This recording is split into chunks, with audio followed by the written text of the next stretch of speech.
Hey there, Outposters. How you doing, you crazy, big, beautiful bastards? Welcome to Outpost Frequencies, also known as the Sunday Roast. And this is me, Drunken Yoda, waiting to go with another wonderful episode from lastmovieoutpost.com. All your wonderful place for movie news, streaming news, and everything to do about film. We are the cool news now. Hey, I almost got through that without screwing it up. All right, who's clicking on me? Who's clicking my Slack here? Somebody's saying still in the restaurant. Okay, so Matt's gonna be late.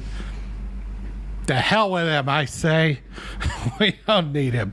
And of course, I wasn't really reading the banners very well, Boba, so I am sorry, but I screwed up and deleted a bunch of them, think I had to redo them all, and then realized that you had done a bunch of them, so I feel bad about that. But you can add them all back in there when we get started. And look, when he gets on here, guys, I'll plead ignorance. I'm going to say I have no idea. We'll just see if you guys bust me or not on the chat. So anyway, for right now, you got me. And that's okay because I'm going to get started with Picard. And Phil did not want any spoilers. And if you haven't watched Picard, or if you haven't watched the last episode of Picard, I gotta say, it made me blubber like a little girl at the end. And I was kind of shocked at how well the member berries worked on me, because typically I have gotten to a point where I just roll my eyes every time they show thing I know. And in fact, I've gotten really cynical about it. And I look back on, why does like The Force Awakens with the Millennium Falcon, where they say, the garbage will do, and then they pair on, there's the Millennium Falcon with all its wonderful musical accompaniment, and I just go, and that's it. And here they bring back the Enterprise D at the end. Spoilers. Apparently, Geordi pulled the Enterprise D saucer from Veridian 3 from the end of Star Trek Generations, because the Prime Directive, they didn't want to contaminate the system, because there was a populated planet in that system, and it wouldn't be too much of a stretch that in many years they may go explore the other planet and find this big giant saucer section, go, what the hell?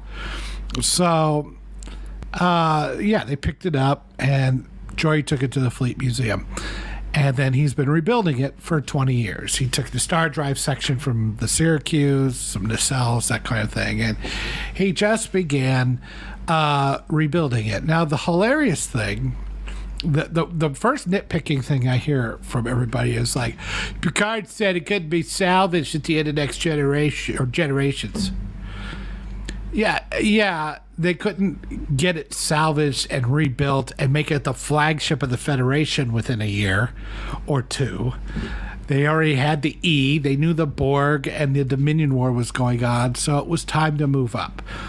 But a dude like Geordi taking it and rebuilding it for 20 years, taking spare parts and stuff and doing it on his own with, obviously robot help and things like that, and whatever clout he has being a Commodore in the ship museum. Yeah, he could probably restore it.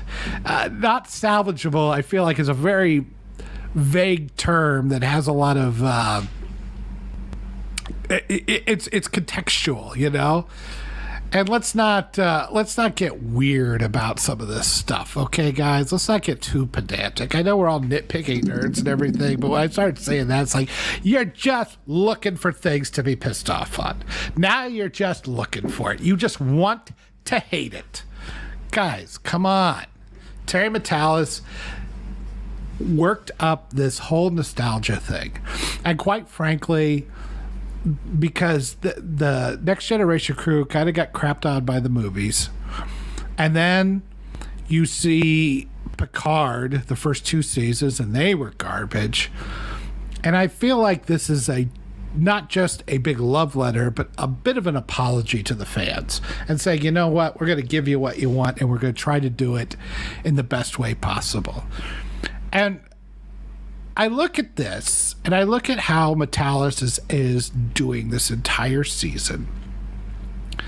And he's doing his best, I think, to write good explanations, good Trekish explanations. I've been watching some old Trek lately, TNG, even some Voyager. And, not everything in there was, spot on, perfect. There's a lot of flaws in that. This has those kind of flaws to me. But the important thing is that it has the spirit of Trek. It has the love and the respect of Trek and the respect of the characters. And it feels like that's what he's trying to accomplish. Something that says Star Trek is a good thing and it can be a good thing again. Now, I know, unfortunately, the evil among us will take advantage of Metallis's good work, the Kurtzmans, the Goldsmans, the Paramount suits. And they will take this and say, see, people love Trek again. Go ahead, Kurtzman, you can do another show. And that show is going to be garbage. It's going to be a Star Trek Academy show that nobody's going to like because Metallis isn't going to have anything to do with it. And this is what I think pisses me off most, is that untalented hacks who are taking what talented people have done before them and wearing it like skin suits. And when people start seeing that, they grab somebody else talented to revitalize it just enough so they can continue wearing it like skin suits and continue raping and pillaging this mine of intellectual property. And that's all Star Wars has done. And yeah, I mean, I like the Bad Batch. There's a couple of things, but for the most part, it's the more I see the whole, the more I see, like when you first saw Force Awakens, it's like there was nothing else. In Disney Trek, you go, okay, they just redid Star Wars, but kind of like these characters, maybe there's something here.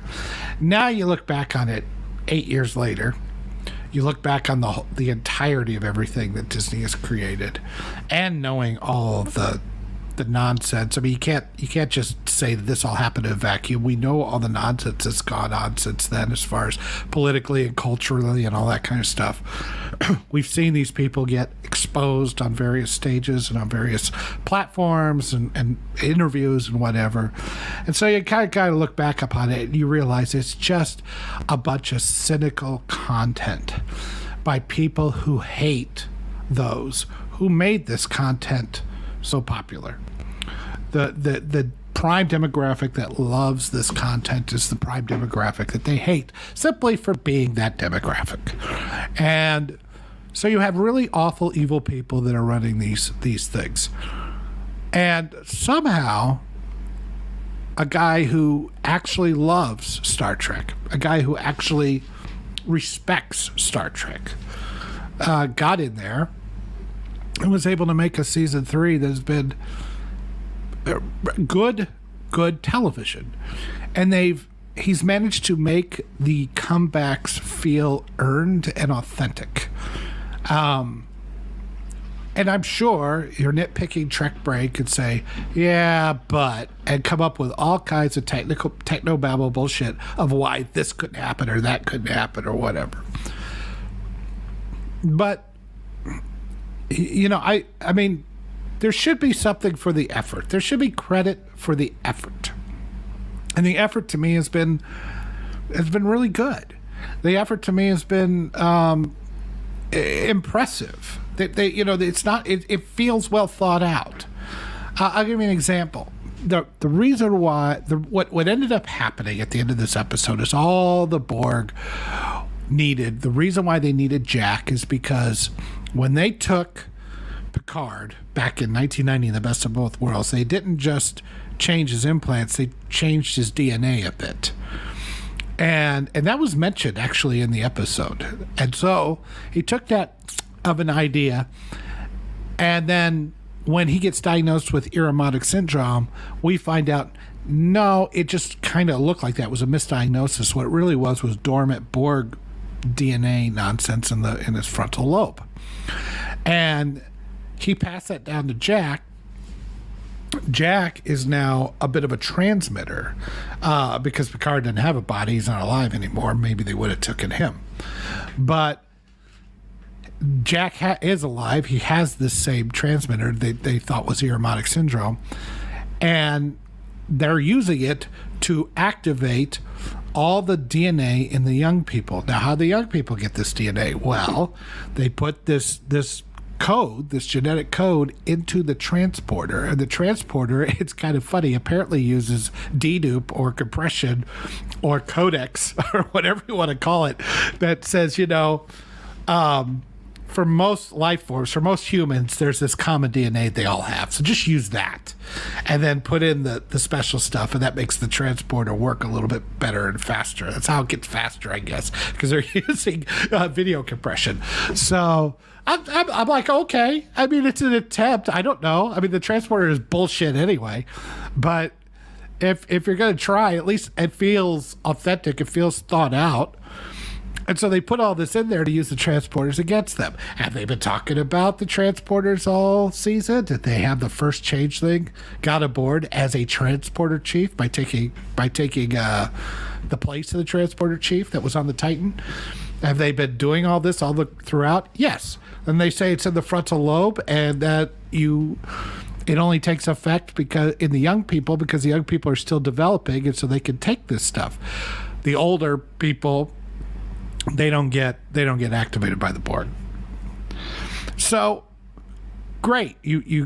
Jack runs off half-cocked, and he's going to try to fight the Borg Queen. Of course, it doesn't work. He gets assimilated, and now they send out the signal. And then all the young people get assimilated. Why did Picard hear the Borg in Star Trek First Contact? There was never a good explanation of that. He just heard them, but we never knew why. Now we know why. And you know what? I'm kind of like, hey, I like that. An attempt to give me a reasonable explanation of why that worked. Nice. Sweet. I love it. So there's a lot of fun that I'm having with Picard right now, and I'm hoping that as we move on, we only got one more episode, right? Will the newest version, will the shows that come after this, because there's no way they're making any more Picard. Patrick Stewart is 82 years old. The others, many of them are in their 70s. I think the youngest ones are in their 60s. And I just don't see there can be another hurrah. And if they're smart, they'll say, you know what, we're going out on a high note. Let's, the high note we never really got. Let's just leave it be. And they probably will. Other thing, there's one thing I really disliked in this show. It's not terrible thematically and everything, but I just grown to like the character so much, is that they killed Shaw. And Shaw, as he's dying and Seven is leaning over him trying to help him, and he's just like, no, it's your ship now. You have the con 7 and 9, and then he passes away. It's like, it's a good moment. Finally gives the respect to Seven that she deserves. Or she deserved, at least from the Voyager 7. I'm not so sure about the first 2 seasons of Picard 7, but I'll give her due in this season. She's been good. So I've really enjoyed that. And then finally we have the entire crew gets away. Of course, it's only the 7. For reasons unknown to me, 7 and Rafi stay behind. Why? Because, come on, it had to be the 7. It couldn't have anybody else there on the old ship, on the Enterprise D. And I gotta admit, my favorite ship will always and forever remain the refit, the movie version of the original Enterprise. Or the A, which, come on, it's the same damn ship. But that look, I love it. I think it's the most beautiful. I think it's the most perfect version of the Starfleet ships. But I gotta admit, that D looked damn good. And I'd forgotten how much I really liked liked it. It's obviously been a ship that has grown on me, and I think a big part of that is the interior, and just we have so much history with it. So that's as much about it as anything. It's become its own character in a lot of ways. So it looked great, and they did it right. And it's like, is it somewhat contrived? Was there better ways to do this? Is there ways that are make more sense within Star Trek that isn't such a nostalgia trip? Probably. Did I thematically, emotionally, story-wise, did it feel authentic? Did it feel earned? Did it feel like something that I didn't feel manipulated? I mean, every story manipulates you. Who are we kidding, right? Every story manipulates you. That's the point of the story. It's to manipulate your emotions, and that's fine. But are you doing it for corporate, cheap, inauthentic reasons? Or are you doing it for story reasons? This feels like you're doing it for story reasons. This feels like it was all earned. It's building on a history that has been there since 1987, so we're talking 35 years now. And I was fine with it. I was absolutely fine. In fact, I was actually quite surprised about how emotional I got when I saw it, because I had heard the rumors, and they were saying, oh yeah, you're going to end up on the E. You know they're going to end up on the E. I was like, that's nice, but I mean, come on, that would be overboard. They wouldn't go that far. And they did, and I was like, I couldn't believe it. And I was like, I was getting choked up. I was like, I can't believe this is affecting me like this, but it did. It got me good. And when I want to watch and rewatch the episode and the entire season again and again, yeah, that's why I give it a 5 out of 5. If you got me that hooked, and I'm really happy and enjoying myself, then yeah, I'm enjoying myself. But that doesn't mean that I'm like, I don't understand. It's like everybody's like, oh, now you're cucked, or now you don't care, or now you're just eating the member berries or something. But Phil says he's almost here. He's almost here, and then he says, "Don't cry till I get there." Now I think I did all my crying the other day. But he'll be here soon. Don't tell him that I screwed up all the banners, please. So, yeah, I mean, I just, we've been decrying all the nostalgia and member berries for a long time. We keep saying we need something new, and I still stand by that. But if they make something that's actually good, if the story has, good plot points, the pacing is good. It's not perfect. I still have problems with episode 7 and the gurneys and some of the torturous aspects. I still have some problems with certain things, but overall, like, Riker is been given his due as a character. You feel like you finally got some finished arc with him. I feel the same with Picard. Worf, I would like to have seen a little less humor with him. I think he has had some good moments, but he hasn't had any real emotional or character arc type moments. Now, I could kind of forgive that with Worf, because Worf and Michael Dorn has had more screen time than anybody else in the series across all of Star Trek, between 7 seasons of Next Gen, 4 movies, and 4 seasons of Deep Space Nine. His character has been explored to death, and I don't think that there wasn't still more to mine there. I'm not as irritated about him having less, because I feel like I know so much more about the character. Riker, I felt, never got enough of a good character arc, never really explored him well enough, and I feel like this rights that wrong. Of course, Picard had plenty of character arc, and oh, by the way, can I say I called it? It was going to be the Borg.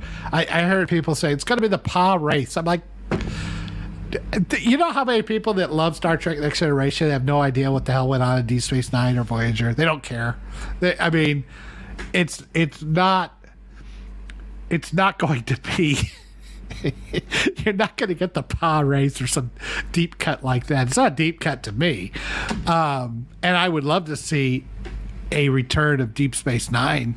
I would love to see those characters come back for one more go round. Unfortunately, Renee Auberjonois is gone, so we will never get Odo again. And I think the rest are all okay, as far as I know. But I mean, if they're going to do that, it's got to be a true continuation of the Deep Space Nine, the wormhole, and the Bajor aliens, and all that. And that is a lot of dense lore to get through. And if you haven't been watching Star Trek Deep Space Nine, people are going to have a lot of trouble getting back into that. It's going to suck. I mean, it's going to be great if they do it right, if Vitalis did it.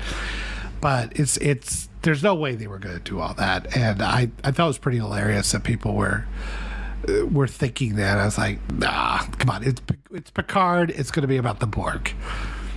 That being said, I do feel like this is finally it feels like you could just skip those other two Borg seasons, even First Contact. Just go right into this. I guess you kind of need First Contact. Like, the Borg was ruined when they put in a queen. The Borg was absolutely ruined when they put in a queen, because you're basically dealing with one all-powerful entity. It could be a Q at that point, with all the emotions and all the power-hungry ideas and failings of people. What I liked about the Borg before they put in a queen was that it was just basically communism to the ultimate its ultimate end. Just everybody, just a mindless drone working for the giant collective. And you were completely subsumed. Your group identity was the only thing that mattered. You're completely subsumed individually. And that's what I loved about the Borg, or that's what truly frightened me about the Borg. So they should have kept doing that, but no, they had to bring in a queen because they think of it like insects. I'm like, no, that's not how you should do it. So, but of course it was going to be the Borg with Picard. I will say,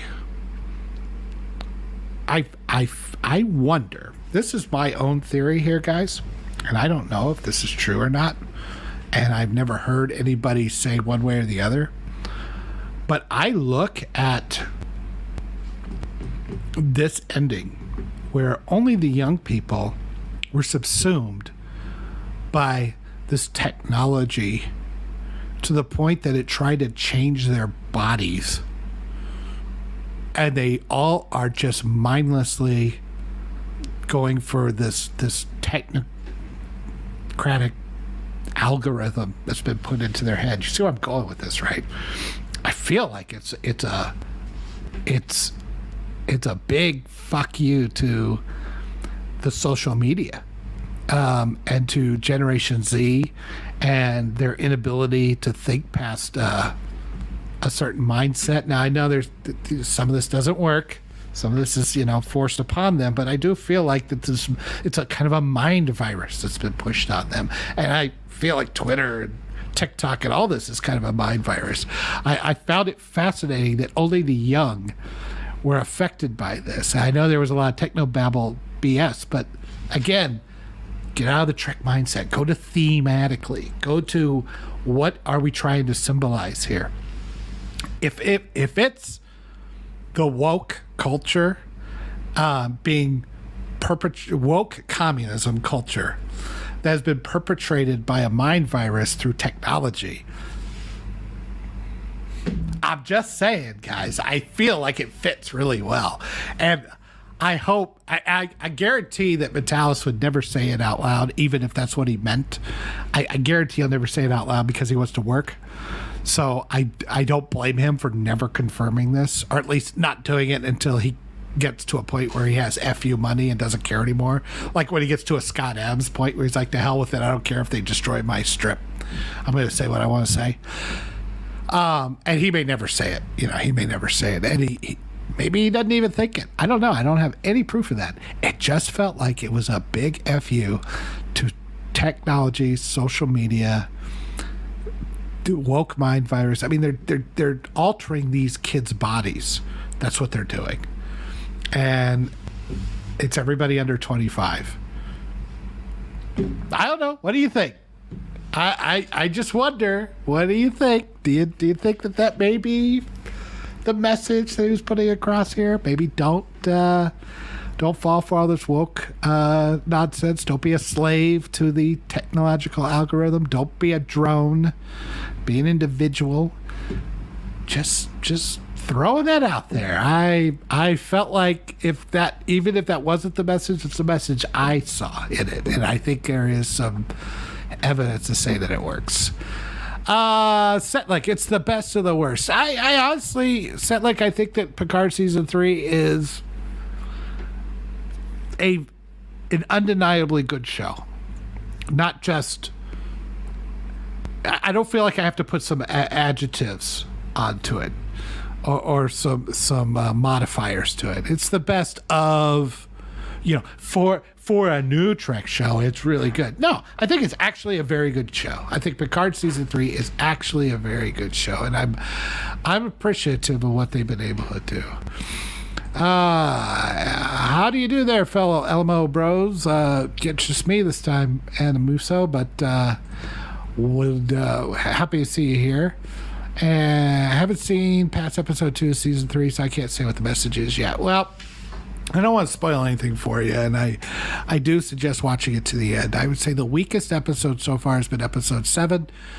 But I think when you binge it, and actually I've rewatched that episode, it is, knowing what to expect, it isn't quite as bad on my initial viewing, though I stand by my review. But it's, I think it's been a fantastic season. Now I got one more episode to go, but I really don't see them screwing it up. I think it's going to be a lot of fun, and it's been great. Thank you for watching this excerpt from Outpost Frequencies. Tune in live every Sunday at noon Central Time or 6 o'clock UK time. And also, remember to come to lastmovieoutpost.com for all your latest in movie news, streaming news, and everything cool about film. We are the cool news now. Thank you for watching, and we'll see you on the next stream.